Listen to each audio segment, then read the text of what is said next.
Hey everyone, it is me E and welcome back to my channel. In today's video I'm bringing you my no buy year rules again. I'm doing another no buy year. I did one last year and I'm doing it again. So I'm going to tell you what the rules are. They're broken down by category just like they were last year.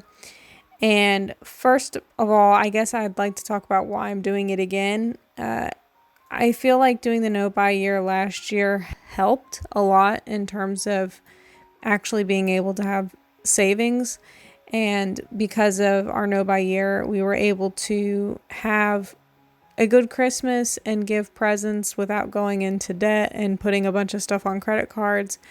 And I want to keep it up and actually kind of improve on what we practiced last year. So that's why we're going to do that. And then another reason it's more crucial than ever is that we're about to have some medical expenses that aren't covered by insurance. And also our dog, whom is only 4 years old, has developed severe cataracts and is going blind. And I would like to be able to get his eyes fixed. So those things are going to be expensive, and we need to cut costs on as many other things as possible to make sure that we can afford those medical procedures. So without further ado, let's get into the rules for my 2021 no buy year.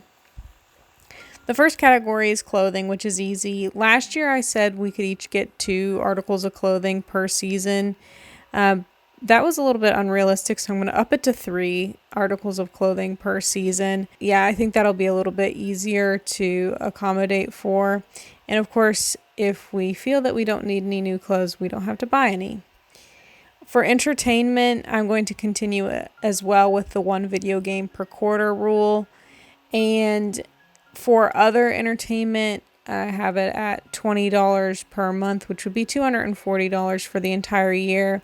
So that way, if we don't do anything for much of the year because of COVID stuff, maybe we'll have a little bit more fun later in the year once COVID kind of dies down, hopefully.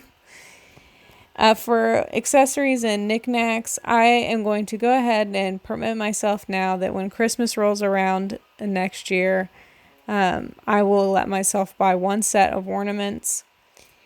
I will allow myself to buy craft supplies for specific projects as needed.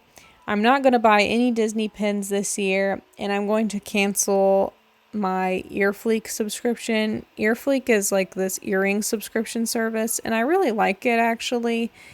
And it's really not that expensive. It's like $3.50 per month, but the earrings are cheap and I don't need them. It's a waste of money.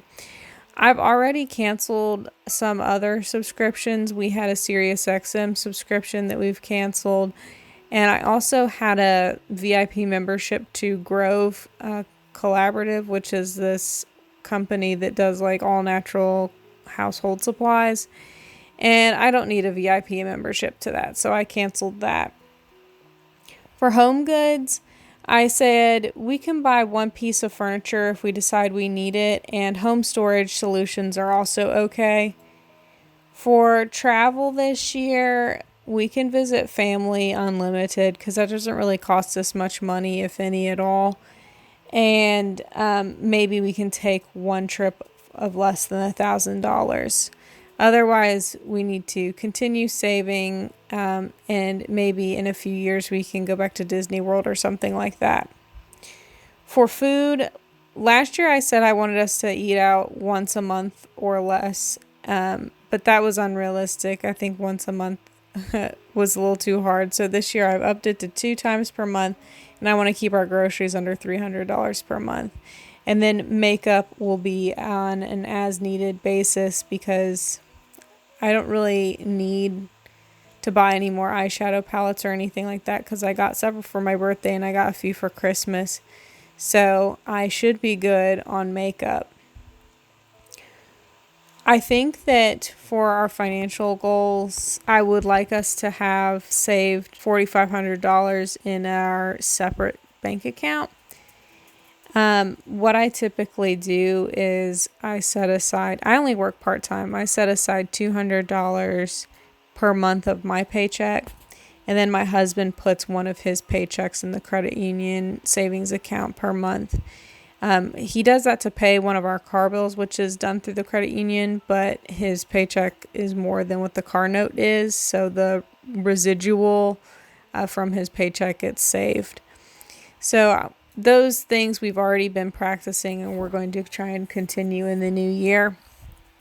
I think that because of these medical expenses, that we may need to do some other things to try and generate some revenue. So I may make a video about that later. I was considering to do like art commissions for people, but I've offered art commissions in the past and very few people express any interest in that. Usually I only get 1 or 2 people to buy a commission, or however you want to say it. And that can be kind of discouraging, honestly. So I don't think I'm going to do that this time.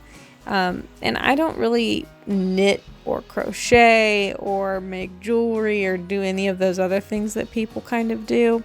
I think I may, when I clean out my closet, because that's one of my New Year's resolutions, is to clean out my closet, I may sell some of those items on Poshmark or something like that, to see if I can generate a little revenue that way. But I think that 2021 is going to be a pretty tough year financially, especially since the stimulus check we got was only $600 per person. That was pretty rough, but otherwise, me and my husband have been blessed that neither one of us lost jobs during the pandemic, and otherwise, yeah, we've been doing fairly well. And these expenses that we have, life happens and things come up, so you just kind of have to deal with them as they come. But we will figure things out. As far as the artwork for this video, last year I kind of made more of like a triumphant piece to reflect my no-buy-year goals. I drew myself kind of fighting off different shopping temptations. But this no-buy-year art is a little bit sadder looking, so I have drawn somewhat of a self-portrait. I'm looking up into the viewer's eyes, I guess, with my piggy bank held low.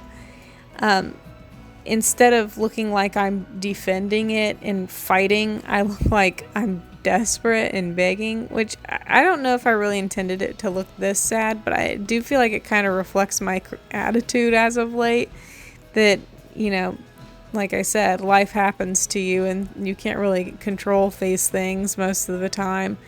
And so it's kind of like I'm holding this piggy bank and hoping that I can hold on to it, but I'm really just not sure. That's kind of my feeling, is that I'm not really sure. I'm not sure how this year's going to go.